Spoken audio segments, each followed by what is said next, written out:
எல்லாருக்கும் வணக்கம். சோபகிருது வருடம் முடிஞ்சு போச்சு. இப்போ குரோதி வருடம் அப்படிங்கிறது பிறக்க போகுது.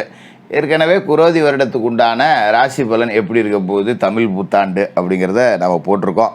சரி, இப்போ இந்த மாதம் இருக்குது இல்லையா, குரோதி வருடத்தோட சித்திரை மாதம், அதில் உங்களுக்கு எப்படி இருக்க போகுது, நம்ம நினச்சதெல்லாம் நடக்குமா? ஏன்னா வருஷத்தோட மாதம் அப்படிங்கிறது நல்லபடியாக இருந்தது அப்படின்னாலே நமக்கு ஒரு நேர்மறை ஆற்றல் அப்படிங்கிறது கிடைக்கும். அதனால் இந்த சித்திரை மாதத்துக்கு உண்டான ராசி பலனை பார்க்கணும். கிரகங்களோட ராஜா சூரியன், அவர் மேசத்தில் உச்சமடைஞ்சிருக்காரு. எப்போவுமே சித்திரை மாதம்னா மேசத்துக்குள்ளே சூரியன் உச்சம். அதோட இந்த மாதத்தில் செவ்வாய் சனி கூட்டணி அப்படிங்கிறதும் உடையுது. கும்பத்தில் இருந்த செவ்வாய் 9ஆம் தேதி அன்னைக்கு மீனராசிக்கு போயிடுறாரு, ராகுவோட போய் இணைஞ்சிக்கிறாரு. அதோட புதன் வக்கரமாகி கிடந்தார் இல்லையா மீனராசியில், 3ஆம் தேதி அன்னைக்கு வக்கர நிவர்த்தி ஆயிடுறாரு. அப்புறம் ஒரு 20 நாளைக்கு அங்கே இருந்துட்டு 23ஆம் தேதி மேசராசிக்கு போயிடுறாரு. சுக்கிர பகவான் மீனராசியில் இருந்தார், 12ஆம் தேதி அன்னைக்கு அவரும் மேசராசிக்கு போகிறாரு. குரு பகவான் மேசராசியிலிருந்து 18ஆம் தேதி ரிஷபராசிக்கு போகிறாரு. குரு பகவானோட பயிற்சி அப்படிங்கிறது இந்த மாதத்தில் முக்கியமான ஒரு அமைப்பு. சனி பகவான் கும்பராசிலையும், விஷப்பாம்பு ராகு மீனராசிலையும், விஷமற்ற பாம்பான கேது கன்னிராசிலையும் இருக்காங்க. இந்த கிரக அமைப்புகள், ராசி மாற்றங்கள் மேசத்துலேருந்து மீன வரைக்கும் 12 ராசிக்காரர்களுக்கும் என்ன பண்ண போகுது, என்ன பலனை கொடுக்க போகுது அப்படிங்கிறத பார்த்துடலாம் வாங்க. மீனராசி நேயர்களே, உங்களுக்கு இந்த சித்திரை மாதம் எப்படி இருக்குது அப்படின்னு பார்த்தோம்னா, உங்களோட ராசி அதிபதி புதன் நீசம் அடைஞ்சு வக்கரம் அடைஞ்சு பலமிழந்து போயிருந்தார் கடந்த மாதத்துலலாம். அதனால் ராசி அதிபதிக்கு நீசம் அப்படின்னாலே நமக்கு சுத்தமாக பலம் இல்லை, அதோடு சேர்ந்து வக்கரம் அடைஞ்சு போயிட்டார். நீச புதன் கூட ஓரளவுக்கு பரவாயில்ல, வக்கரம் அடைஞ்சு விட்டாரா, அதனால் ஏகப்பட்ட பின்னடைவு, நிறைய உடம்பு விஷயத்தில் பிரச்சனை, சாதாரணமாக வெளியில் போனால் ஒரு மயக்கம் வர்றது, ஒரே சோம்பல், பேசாமல் வீட்டிலே படுத்து கிடக்கலாம் போல இருக்குது அப்படிங்கிற மாதிரி தான் கடந்த மாதம் அப்படிங்கிறது ஓடிச்சு. இப்போ இந்த மாதம் தொடங்கி 3ஆவது நாள்லேயே புதன் வக்கர நிவர்த்தி அடைஞ்சு பலம் அடைஞ்சிடுவார். அப்போ ராசி அதிபதிக்கு பலம் வந்துருச்சுன்னா நமக்கு பலம் வந்துருச்சு அப்படின்னு அர்த்தம். அதோட சுக்கிரனோடையும் சேர்ந்துருக்காரு அப்படிங்கிறதால புத சுக்கிர யோகம் அப்படிங்கிறது செயல்பட போகுது. பொருளாதார நிலை அப்படிங்கிறது உயர போகுது. அப்போ வழக்குகள் அதெல்லாம் சாதகமாக மாறும். கடந்த காலகட்டத்தில் ஏதாவது வழக்குகளில் சிக்கியிருந்தா ஏகப்பட்ட வாய்தா அலைஞ்சு செருப்பு தேஞ்சது தான் மிச்சம், ஒன்றும் வழக்கில் முன்னேற்றம் இல்லை, வக்கீலுக்கு பீஸ் கொடுத்தது தான் மிச்சம் அப்படிங்கிற மாதிரி இருந்துச்சு இல்லையா, அது எல்லாமே இதுக்கு மேலே சரியாக போயிடும். அதுமாரி நிறைய தொல்லை இருந்திருக்கும், உடம்புல பிரச்சனை இருந்திருக்கும், குனிஞ்சா நிமிர முடியல, நிமிர்ந்தா குனிய முடியல, ஒரு படியேற முடியல, மூச்சு வாங்குது, சாப்பிட முடியல, சாப்பிடாமலே வயிறு உப்பலாக இருக்குது, இதெல்லாம் நிறையா இருந்திருக்கும். எல்லாமே சரியாயிடும், பயப்பட வேண்டியதில்லை. இது மாதிரி புது முயற்சிகளில் வெற்றி கிடைக்கிறதுக்கு நண்பர்கள் உறுதுணையாக இருப்பாங்க. நம்ம கூட 10 பேர் இருந்தாலும் இந்த 10 பேரும் நமக்கு ஆதரவாக தான் இருப்பாங்க. பரவாயில்ல, ஏதோ ஒரு முன்னேற்றத்தை அடைவோம் அப்படிங்கிற மாதிரி. சரி, 3ஆம் தேதி புதன் வக்கர நிவர்த்தி அடைஞ்சிடுறாரு. அப்போ உடல் ஆரோக்கியம் சீராக போகுது, ஒரு உற்சாகம் இருக்கும் நம்மக்கிட்ட, பரவாயில்ல நல்லா இருக்கும், தெம்பாக இருக்கும், மனசில் திடம் இருக்குது, உடம்புலையும் பலம் இருக்குது, என்ன பிரச்சனை வந்தாலும் நம்மளால் பார்த்துட முடியும் அப்படிங்கிற ஒரு தன்னம்பிக்கை கிடைக்கும். அதோட கடனை கொஞ்சம் அடைச்சி விடுவீங்க, அதுதான் பெரிய விஷயம். இந்த மாதத்தை பொறுத்த வரைக்கும் கடனை அடைச்சிட்டோம் அப்படின்னாலே ஒரு கௌரவம் நமக்கு உயர்ந்துடும். இந்த பக்கமாக போனால் அவன் வர பணம் கேட்பானே, என்ன பண்ணுறது, கடங்காரங்க நிற்கிறான், ஃபோன் அடித்தான் எடுக்கல, சுற்றிக்கிட்டு போவோம், இப்படி இருந்த நிலைமை அப்படிங்கிறது மாறிடும். ஏன்னா கடன் பட்டார் நெஞ்சம் போல் கலங்கி நின்றான் இலங்கை வேந்தன்னு சொல்லியிருக்கோம் இல்லையா, அப்படி கடன் அப்படிங்கிறது மட்டும் மனுஷனோட தன்னம்பிக்கையே உடைச்சிரும். அதை சரி பண்ணிட்டீங்க அப்படின்னாலே பெரிய விஷயந்தான். இந்த மாதம் கடன் அடைஞ்சிரும். புது தொழில் தொடங்கலாம். ஏதாவது ஒரு தொழிலை பண்ணுவோம்போது இப்படியே இருந்து என்ன பண்ணுறது, வேலைக்கே போய் எத்தனை நாளைக்கு தான் அடுத்தவனுக்கு ஊழியம் அடிச்சுக்கிட்டு இருக்கிறது, உலகத்தில் பார்ப்போம் அப்படிங்கிற மாதிரி ஒரு மாற்றம் அப்படிங்கிறது கிடைக்கும்.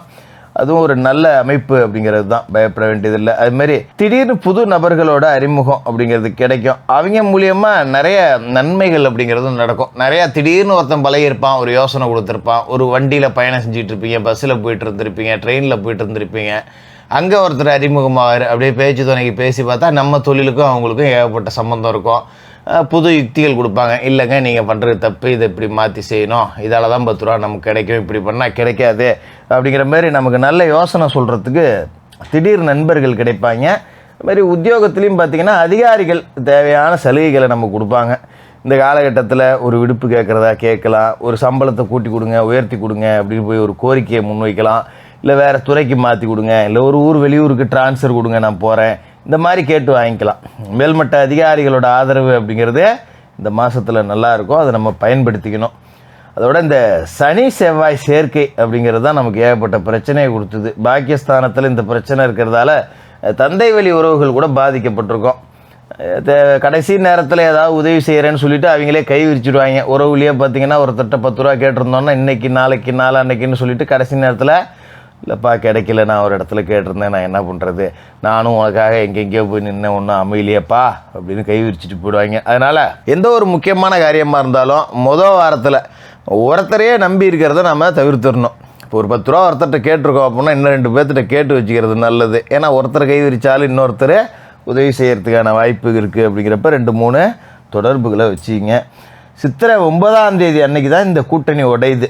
செவ்வாயும் சனியும், அதாவது ராசிக்கு 6க்கும் 11க்கும் அதிபதியான செவ்வாய் மீன ராசிக்கு போயிடுறார்.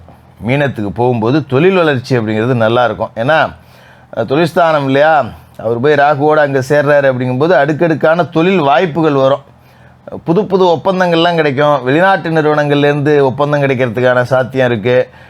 அது மாதிரி ஒரு வாடகை கட்டடத்தில் தொழில் நடத்திக்கிட்டு இருக்கேன், சொந்த கட்டடத்துக்கு மாற்றக்கூடிய யோகம், வெளிநாட்டிலேருந்து நிறுவனங்களோட அழைப்பு, அது இல்லாமல் ஒரு நிறைய உல்லாச பயணங்கள் மேற்கொள்ளக்கூடிய வாய்ப்பு இருக்குது. சரி, ஒரு வெய்ய காலமாக இருக்குது, ஒரே வெக்கையாக இருக்குது, ஒரு கொடைக்கானல் போவோம், ஊட்டிக்கு போவோம், சிம்லா போவோம், அப்படியே ஒரு பயணம் போகிறதுக்கு உண்டான வாய்ப்பு அப்படிங்கிறதும் இந்த அமைப்பு கொடுக்குது. செவ்வாய் உங்களுக்கு நிறைய சந்தோஷமான நேரத்தை கொடுக்க காத்துக்கிட்டு இருக்காரு. சித்திரை 12ஆம் தேதி மேசராசிக்கு சுக்கிரன் போயிடுறாரு. அதாவது பூர்வ புண்ணியஸ்தானத்துக்கும் விரயஸ்தானத்துக்கும் அதிபதியாக இருக்கக்கூடிய சுக்கிரன் லாபஸ்தானத்துக்கு வரும்போது செலவுக்கு தகுந்த வரவு, வரவுக்கு தகுந்த செலவு, பாகப்பிரிவினைகள் சுமூகமாகும். 10 ரூபா காசு பணம் மட்டும் நம்மளால் சேர்த்து வைக்க முடியாது. ஒரு 10 ரூபா எடுத்து வச்சுருக்கோம் அப்படின்னா அதுக்கு ஒரு செலவு வரும். சரிப்போ இருக்கிறப்ப செலவு வந்தது அப்படின்னு நினச்சிக்கிட்டு தான் சந்தோஷப்பட்டுக்கணும். செலவு ஆயிடுச்சேன்னு வருத்தப்பட வேண்டியதில்லை. இதுமாரி பிள்ளைகளுக்கு திருமணம் செய்யக்கூடிய யோக அமைப்பு. தினராசிக்காரர்களுக்கு கல்யாண வயசில் ஆண் பிள்ளையோ பெண் பிள்ளையோ இருந்தால் ஒரு வரன் பார்க்குறதுக்கு இப்போ ஆரம்பித்தோம் அப்படின்னா ஒரு வைகாசியில் கல்யாணத்தை பண்ணி முடிக்கலாம். டக்குன்னு அமைஞ்சு போயிடும். ஏன்னா சித்திரையில் பெரும்பாலும் நல்லது வந்து முயற்சி செய்ய மாட்டாங்க, ஆனால் செய்யலாம். இப்போ பார்த்து வச்சுக்கிட்டோம்னா வைகாசியில் கல்யாணம் பண்ணிக்கலாம். அப்படி ஒரு அமைப்பு டக்குன்னு அமைஞ்சு போயிடும். அதனால் அதுக்கான முயற்சி அப்படிங்கிறத இந்த காலகட்டத்தில் நீங்கள் எடுக்க ஆரம்பிச்சிடலாம். சித்திரை 23ஆம் தேதி மேசராசிக்கு புதன் வந்துடுறாரு லாபஸ்தானத்துக்கு. புத ஆதித்ய யோகத்தையும் கொடுக்குறாரு. அப்போ கல்விக்காக எடுத்த முயற்சி, ஒரு பிள்ளைய வெளியூரில் ஒட்டி படிக்க வைக்கிறேன், ஒரு ஹாஸ்டலில் சேர்க்குறேன், இந்த மாதிரி எடுத்த முயற்சிகள் வெற்றி பெறக்கூடிய அமைப்பு. அரசாங்க வழி ஆதாயம், அரசாங்கத்தில் ஒரு லோன் வாங்கலாம், ஒரு கடன் தள்ளுபடி கேட்கலாம், அரசுக்கிட்ட ஒரு தொகுப்பு வீடு ஒன்று கட்ட போகிறேன் அப்படின்னு ஒரு விண்ணப்பம் போடுறது, இந்த மாதிரி ஏதாவது விஷயங்கள் இருந்ததுன்னா அதை இப்போ அரசு வழி முயற்சிகள் வெற்றி கிடைக்கும். அதுமாதிரி தடைப்பட்ட காரியங்கள் அப்படிங்கிறதெல்லாம் இந்த காலகட்டத்தில் தானாக நடக்கும். பொது வாழ்க்கையில் இருக்கிறவங்களுக்கு வெற்றி, ஒரு அரசியல் ரீதியாக 10 ரூபா சம்பாதிக்கக்கூடிய யோகா அமைப்பு, இது எல்லாம் அடுக்கடுக்காக உங்களுக்கு கிடைக்க போகுது. அப்படிங்கிறதால இதுவும் ஒரு நல்ல நேரம் தான். அதோட இந்த மாதத்தில் முக்கியமான ஒரு விஷயம் என்னன்னா, சித்திரை மாதம் 18ஆம் தேதி குரு பகவானோட பயிற்சி நடக்குது. ராசிக்கு 7க்கும் 10க்கும் அதிபதியான குரு பகவான் கேந்திராதிபத்திய தோஷம் பெற்ற ஒரு கிரகம்தான். அவர் மறைவிடத்துக்கு வராரு. 12க்கு வரும்போது அந்த அடிப்படையில் இந்த குரு பயிற்சி உங்களுக்கு விரயங்களும் வரும், வருமானமும் வரும். அப்போ காசும் செலவாகும், காசும் வரும், வரவும் செலவும் சமம். அதோட குரு பார்வைங்கிறது 4, 6, 8 இந்த 3 வீட்லேயும் பதியுது. 4வது வீட்டில் குரு பார்வை இருக்கும்போது உங்களோட ஆரோக்கியம் சீராகும், தாயாரோட ஆரோக்கியம் சீராகும், அடிப்படை வசதிகளை பெருக்கிக்கலாம். இதுமாரி 6வது வீட்டில் இருக்கிறப்ப கடன், நோய், அவமானம் இது எல்லாம் நம்மளை விட்டு விளைகிறோம். கடன் பட்டிருந்தால் அடைச்சிடலாம். கடந்த காலகட்டத்தில் ஏதாவது வழக்குகளில் மாட்டியிருந்தீங்கன்னா வெளியில் வந்துடலாம். வீண் பலிக்கு ஆளாயிருந்தீங்கன்னா அதுலேருந்து வெளியில் வந்துடலாம். 8ஆம் இடம் அப்படிங்கிறது நம்மளுடைய எல்லா முயற்சிகள்லையும் வெற்றி கொடுக்கக்கூடிய ஒரு அமைப்பு, வீடு கட்டக்கூடிய அமைப்பு, இது எல்லாத்தையுமே கொடுக்குது. அதனால் இந்த குரு பகவானோட பயிற்சி அப்படிங்கிறதும் உங்களுக்கு ஒரு நல்ல அமைப்பு தான்.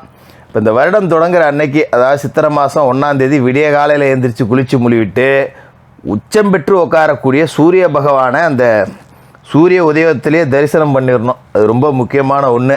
இது மாதிரி சித்திரை பௌர்ணமி அன்னைக்கு சிவபெருமான் வழிபாடு செய்யணும். வருடப்பிறப்பு அன்னைக்கு உங்களோட குலதெய்வ கோயிலுக்கு போய் குலதெய்வ பிரார்த்தனை பண்ணுங்கள். முடியாதவங்க இஷ்ட தெய்வம் இல்லை பக்கத்தில் இருக்க ஆலயங்களுக்கு போய் இறைவனை தரிசனம் பண்ணிவிட்டு ஒரு 9 ஏழைகளுக்கு அன்னதானம் இதை செஞ்சுடுங்க. அற்புதமான யோக பலன் காத்திருக்கு. சித்திரை மாதம் ஒரு நல்ல தொடக்கமாக இருக்க போகுது. மிதுன ராசிக்காரர்களுக்கு வாழ்த்துக்கள்.